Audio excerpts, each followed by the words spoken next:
بھیک دینے سے غریبی ختم نہیں ہوتی۔ ہم نے دونوں عمر بچوں کو لیا، ایک کو پرانے کپڑے پہنا کر بھیک مانگنے بھیجا اور دوسرے کو مختلف چیزیں دے کر فروخت کرنے بھیجا۔ شام کو بھکاری بچہ 800 روپے اور مزدور بچہ 150 روپے کما کر لایا۔ اس سماجی تجربے کا نتیجہ واضح ہے۔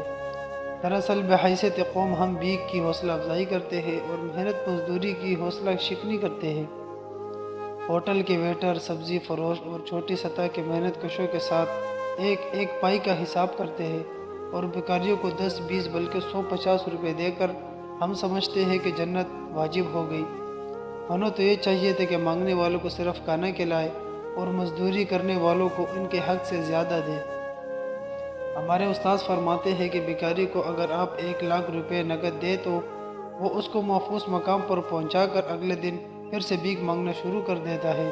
اس کے برعکس اگر آپ کسی مزدور یا سفید پوش آدمی کی مدد کریں تو وہ اپنی جائز ضرورت پوری کر کے زیادہ بہتر انداز سے اپنی مزدوری کرے گا۔